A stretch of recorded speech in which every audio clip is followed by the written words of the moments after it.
Hi everyone.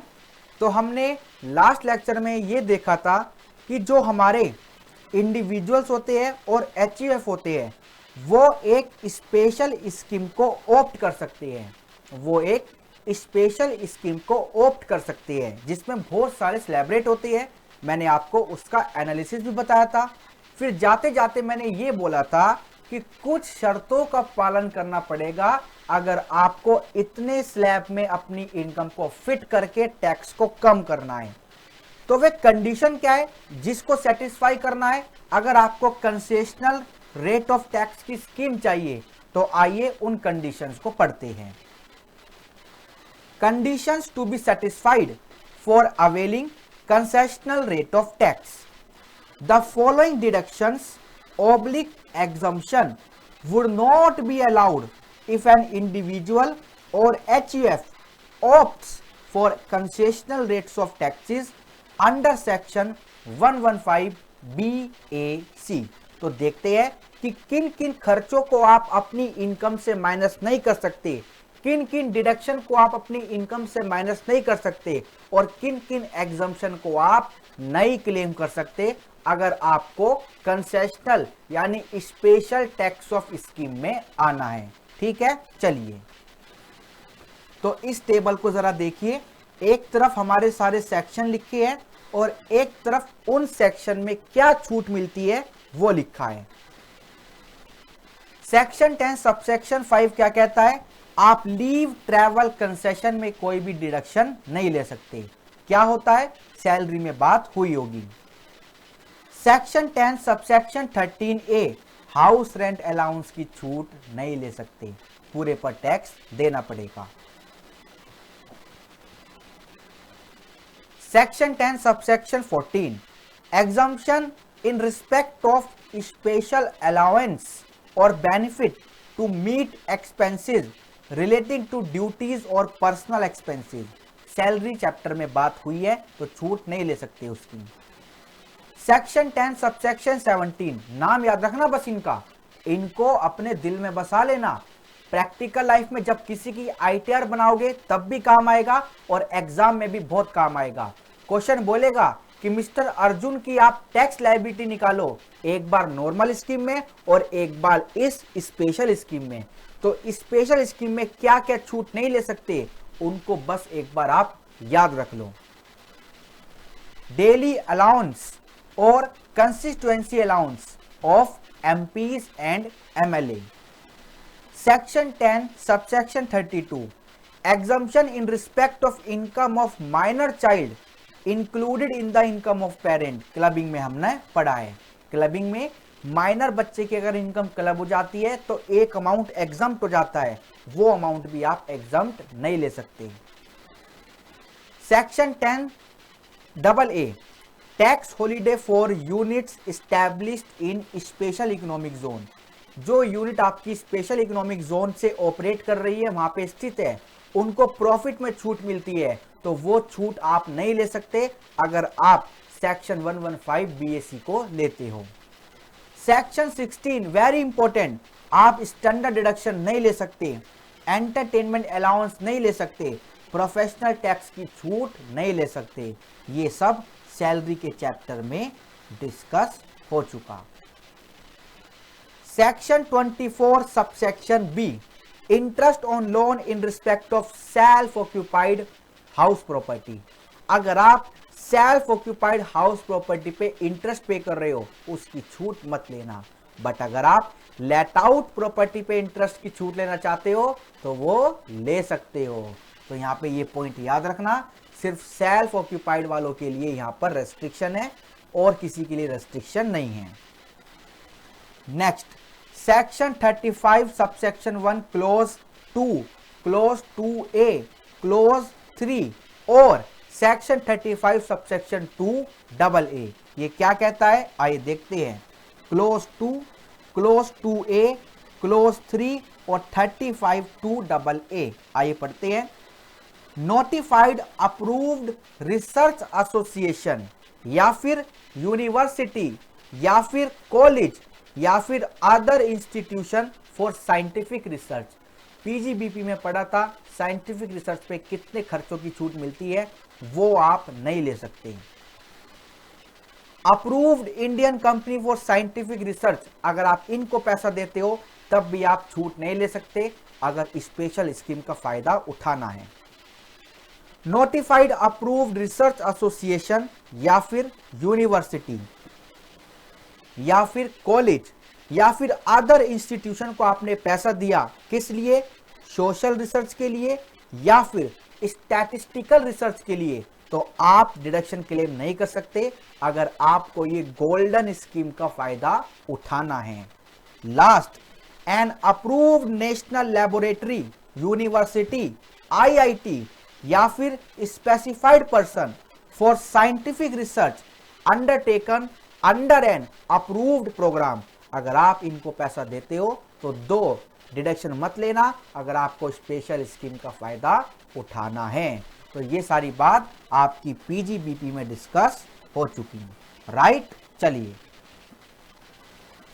अगला section 35 AD, ये भी पीजीबीपी में डिस्कस हो चुका है। जिस एसेट की आप 100% छूट ले सकते हो, जिस खर्चे का आप 100% छूट ले सकते हो, वो 35 एडी में कवर है, तो ये डिडक्शन मत लेना अगर आपको स्पेशल स्कीम में आना है।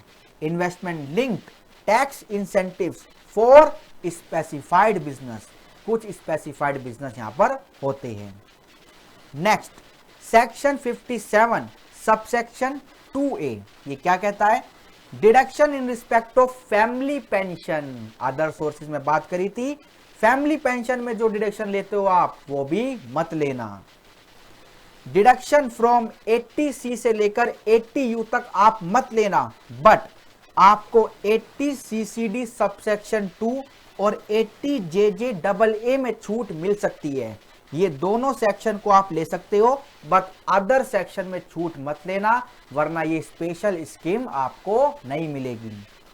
डिडक्शन अंडर चैप्टर 6 से other than employer contribution towards national pension scheme under section 80CCD subsection 2 and deduction in respect of employment of new employ under section 80JJ और AA, इनको आप ले सकते हो, बट अदर डिडक्शन को मत लेना। चलिए अब आगे क्या है? Certain losses not allowed to be set off, set off के प्रोविजन भी आपको नहीं मिलेंगे। देखते हैं। While computing total income under scheme 115 BAC, set off any loss carry forward और depreciation from any earlier assessment year, जो साल गुजर चुका, इफ सच लॉस और depreciation is related to any of the deduction discussed in point number 1 above would not be allowed. सारे set of losses को नहीं रोक रहे, जिन खर्चों को ऊपर रोका है ना, ये देखिए, जिन डिडक्शंस को, जिन एग्जम्पशन को हमने ऊपर रोका है, इनसे रिलेटेड अगर पिछले साल का कोई लॉस है उसको कैरी फॉरवर्ड नहीं होने देंगे, बट अगर इनके अलावा कोई नॉर्मल लॉस है उसको सेट ऑफ आप कर सकते हो, राइट। चलिए दूसरा, loss under that house property with any other head of income would not be allowed. सिर्फ हाउस प्रॉपर्टी याद रखना, हाउस प्रॉपर्टी से अगर लॉस है तो इंटर हेड सेट ऑफ नहीं होने देंगे अगर आपको ये स्पेशल स्कीम में आना है, राइट। चलिए तीसरा, डेप्रीशिएशन और एडिशनल डेप्रीशिएशन। जिस एसेट पर डेप्रीशिएशन लग रहा है 40% से ज्यादा, उसको सिर्फ 40% पे रोक दिया जाएगा, एक्सेस डेप्रीशिएशन को नहीं ले सकते। डेप्रीशिएशन ले सकते हो, बट जिस एसेट पे 40% से भी ज्यादा डेप्रीशिएशन है उसको सिर्फ 40% पे रोक दिया जाएगा, और साथ ही एडिशनल डेप्रीशिएशन जो मिलता है, जो भी परसेंटेज होती है, मैं नहीं बता रहा क्योंकि पीजीबीपी में बता चुका, उसको भी आप नहीं ले सकते। आइए पढ़ते हैं। Depreciation under section 32 is to be determined in the prescribed manner, allowed up to 20% rate. Depreciation in respect of any block of asset entitled to more than 40%, अगर किसी एसेट पर 40% से डेप्रीशिएशन लग रहा है तो हम ज्यादा नहीं देंगे, 40% पर रोक देंगे। Would be restricted to 40% on the written down value of such block of asset, right. For example, आइए एक एग्जाम्पल पढ़ते हैं। Let us consider the case of mister X who carries on business of manufacturing of steel. ये mister X क्या है? Manufacturer है, steel बनाते हैं। He has unabsorbed depreciation as on 1st of April 2020 which includes amount attributable to additional depreciation। इनके पास कुछ unabsorbed depreciation है जिसमें additional depreciation का भी हिस्सा है of previous year 19-20 और any earlier previous year in respect of block of plant and machinery। If he exercise option under section 115 BAC, अगर वो इस स्पेशल स्कीम में आते हैं प्रीवियस ईयर 2021 में, तो क्या होगा? द अमाउंट सो एट्रीब्यूटेबल यानी related to additional depreciation of earlier years remain unabsorbed as on 1st of April 2020 and would not be eligible for set off. Accordingly जो भी WDV होगी एज ऑन 1st April 2020 उसको बढ़ा दिया जाएगा, यानी जिस अनएब्सॉर्ब डेप्रीशिएशन को आप क्लेम नहीं कर सकते उसका एक इंपैक्ट तो क्या पड़ेगा? क्लेम नहीं कर सकते, दूसरा WD में उसको जोड़ दिया जाएगा, राइट। चलिए, फोर्थ, एग्जम्पशन और डिडक्शन फॉर अलाउंस और perquisite while computing total income. Any exemption or deduction for allowance or perquisite provided under any other law for the time being force in India would not be allowed। Fifth, an individual being an employee, जो एक employ है किसी company में जिसने 115 BAC को opt करा, opting for section 115 BAC would not be entitled for exemption of perquisite of free food. जो company में फ्री फूड मिलता है वो टैक्सेबल हो जाएगा। एंड नॉन अल्कोहलिक बेवरेजेस जैसे कोल्ड ड्रिंक मिली वो भी टैक्सेबल है, provided by an employer through paid vouchers. जो पेड वाउचर्स के माध्यम से फैसिलिटी मिली आपको, कंपनी की कैंटीन में जो खाना मिला फ्री, उस पे टैक्स देना पड़ेगा, याद रखना, भूल मत जाना, ठीक है। चलिए, तो यहां तक की हमारी कहानी खत्म हुई कि किन किन खर्चों को, किन किन एग्जम्पशन को, किन किन डिडक्शन को हम आपको नहीं देंगे अगर आपको इस स्पेशल स्कीम में आना है, ठीक है। अब आइए आगे चलते हैं। Following elements shall be allowed as deduction under section 115 BAC। अब एक बार ये भी देख लेते हैं कि किन किन खर्चों की आप छूट ले सकते हो।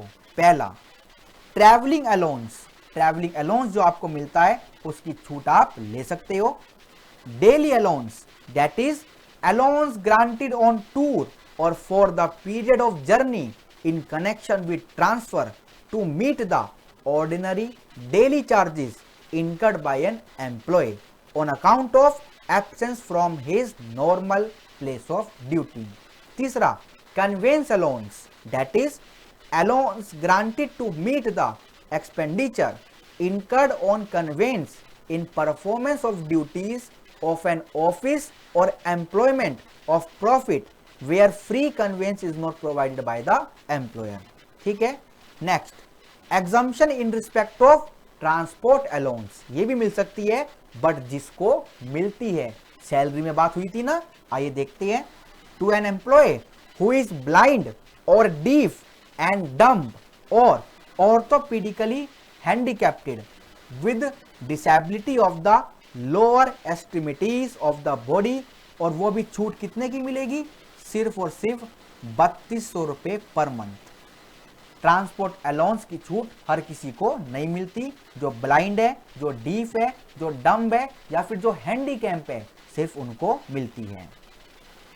एक और आपको रिलीफ देता हूं कि जो इस स्पेशल स्कीम में आते हैं 115 BAC, उन पर AMT नहीं लगता। ये AMT क्या होता है? Alternate minimum tax. जब आप इनकम टैक्स निकाल देते हो, टैक्स लायबिलिटी निकाल देते हो, उसके बाद एएमटी कहता है एक बार से दोबारा इनकम निकालो, सब असेसी की, कंपनी को छोड़कर। कंपनी पे क्या लिखता है? मैट। कंपनी को छोड़कर जितने भी असेसी है, आपका individual, firm, HUF, LLP, local authority, artificial judicial person, इन सब की इनकम एक बार दोबारा निकालो। सर दोबारा कैसे निकाले? एएमटी बताएगा कैसे निकाले। जब एएमटी की क्लास में हम आपसे मिलेंगे तब बताएंगे। मतलब आपको इनकम दोबारा निकालनी पड़ेगी। फिर जो भी रेट हायर होगा एज पर नॉर्मल प्रोविजन, जो भी हमने अभी तक सीखा, और एज पर एएमटी, दोनों में से जो भी टैक्स हायर होगा वो टैक्स पे करना पड़ेगा। तो जो इस स्पेशल स्कीम में आते हैं उन पर एएमटी नहीं लगता। AMT liability not attracted. Individual और HUF exercising option under section 115 BAC are not liable to alternate minimum tax। तो ये सब आपको फायदे मिलते हैं इस स्पेशल स्कीम में। अब देखते हैं कितने समय के अंदर, मतलब वो डेट क्या है जब आपको इस स्कीम को एक्सरसाइज करना है। ऑब्वियसली बात है, जब आप अपनी ओरिजिनल रिटर्न भरोगे, नॉट बिलेटेड, नॉट रिवाइज, जब आप सेक्शन 139 सबसेक्शन 1 में ओरिजिनल रिटर्न फाइल करोगे, उस डेट तक आपको वो चेक बॉक्स पे क्लिक करना पड़ेगा, क्योंकि हम तो भरते हैं ना प्रैक्टिकल लाइफ में, तो एक चेक बॉक्स आता है, उस चेक बॉक्स पे क्लिक करना पड़ेगा कि मैं 115 बीएससी स्कीम में आना चाहता हूं। ठीक है, तो टाइम लिमिट देखते हैं। यहां पे केस हमारा क्या कह रहा है? In case of an individual और HUF having no income from business और प्रोफेशन, वो इंडिविजुअल, वो एचयूएफ जिनका कोई भी पीजीबीपी नहीं है, जिनका कोई भी बिजनेस नहीं है, जिनका कोई भी प्रोफेशन नहीं है, उनके लिए क्या है? The option has to be exercise along with the return of income to be furnished under section 139 subsection 1, यानी ओरिजिनल रिटर्न। जो भी ओरिजिनल रिटर्न की डेट है उस तक आपको इस स्कीम को ऑप्ट कर लेना है। सच इंडिविजुअल और HUF can choose whether or not to exercise the option in each previous year. अगर इंडिविजुअल और एचयूएफ का बिजनेस नहीं है, प्रोफेशन नहीं है, तो वो हर साल गेम खेल सकता है। किसी साल में वो इस स्कीम में आ सकता है और किसी भी साल में वो जा सकता है। बट जो इंडिविजुअल, जो एचयूएफ बिजनेस या प्रोफेशन करते हैं, उनके लिए ये गेम अवेलेबल नहीं है। या तो उनको इसमें रहना है या फिर हमेशा के लिए निकल जाना है। अभी मैं नीचे पढ़ाने जा रहा हूं। ठीक है, सच इंडिविजुअल एंड एचयूएफ में change their choice in the next year. ये कभी भी इस स्कीम को चेंज कर सकते हैं। राइट, आइए अब दूसरे केस में चलते हैं। In case of an individual और HUF having income from business और प्रोफेशन, आइए पढ़ते हैं। डेट तो इनके लिए भी सेम है, बट जो ऑप्शन चेंज करने वाला गेम है ना, वो इनके पास अवेलेबल नहीं है। आइए पढ़ते हैं। The option has to be exercised on और before the due date specified under section 139 subsection 1, that is original return, and once such option is exercised, then it would apply to subsequent assessment year। अगर एक individual, एक HUF जिसका business है या जिसका profession है, साथ में चाहे अदर इनकम है या नहीं है, इससे फर्क नहीं पड़ता, अगर इन्होंने एक बार इस स्कीम में कदम रख दिया तो अगले सब्सिक्वेंट असेसमेंट ईयर में यही स्कीम लग जाएगी। ठीक है, आगे पढ़ते हैं, बट अभी बात पूरी नहीं हुई। The option can be withdrawn, इस ऑप्शन को आप विड्रॉन भी कर सकते हो ओनली वंस, जिंदगी में सिर्फ एक बार। अगर आपने यहां से एग्जिट ले ली तो फिर आपकी हमेशा के लिए एग्जिट हो गई। वेयर इट वॉज एक्सरसाइज, जब इंडिविजुअल या एचयूएफ चाहे तो इसको, इस स्कीम को विड्रॉन कर सकते हैं। हैविंग बिजनेस और profession for a previous year other than the year in which was exercise. But ये याद रखना, जिस साल में आपने इस ऑप्शन को पहली बार चूज किया और उस साल की रिटर्न जा चुकी, उस साल के लिए ये ऑप्शन विड्रॉ नहीं हो सकता, बट अगले साल के लिए आप कर सकते हो। और अगर अगले साल आप इस स्कीम में नहीं आते तो फिर आप जिंदगी में कभी भी इस स्कीम में नहीं आ सकते, राइट। बट अगर आप प्रैक्टिकल लाइफ में आते हो, अगर आप इनकम टैक्स डिपार्टमेंट को रिक्वेस्ट करते हो, अपने असेसिंग ऑफिसर को रिक्वेस्ट करते हो, फिर तो कुछ भी हो सकता है। बट मैं तो प्रोविजन क्या कह रहा है वो आपको बता रहा हूं। देयर आफ्टर, उसके बाद, द इंडिविजुअल और HUF shall never be eligible to exercise option under this section except where such individual or HUF ceases to have any business income, in which case number 1 above shall be available। अगर individual और HUF business बंद कर दे या फिर profession बंद कर दे तो वो केस नंबर फर्स्ट में आ जाएगा। फिर तो उसके पास वो वाला गेम आ गया कि किसी भी साल में आ सकता है और किसी भी साल में जा सकता है। बात समझ आई? चलिए अब देखते हैं कुछ note. For the purpose of tax deduction at source यानी TDS। देखो TDS के केस में क्या होता है, आपका जब कंपनी से TDS करता है तो कंपनी भी स्लैब रेट को फॉलो करती है। तो आप कंपनी को बता दो, आप अपने एम्प्लॉयर को बता दो कि सर मेरा जो स्लैब है ना वो आप स्पेशल स्कीम वाले से लेना, ओल्ड स्कीम से मत लेना, नॉर्मल स्कीम को मत लेना। तो फिर कंपनी क्या करेगी, आपका उसी हिसाब से TDS काट लेगी। आइए पढ़ते हैं।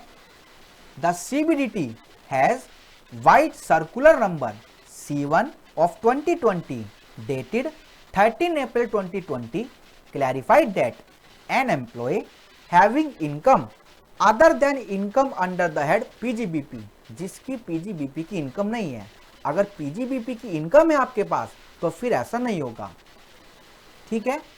एंड इंटेंडिंग, जो चाहते हैं, क्या चाहते हैं, to opt for the concessional rate under section 115 BAC, then, ये कोमा का मतलब क्या होता है, then is required to intimate, आपको बताना पड़ेगा किसको, डिडक्टर को जो आपका TDS काटेगा, बीइंग हिज एम्प्लॉयर, जो उसका एम्प्लॉयर होगा, ऑब्वियसली बात है, ऑफ सच इंटेंशन, उसकी चाहत के बारे में, फॉर ईच प्रीवियस ईयर, हर साल को बताना पड़ेगा, ठीक है।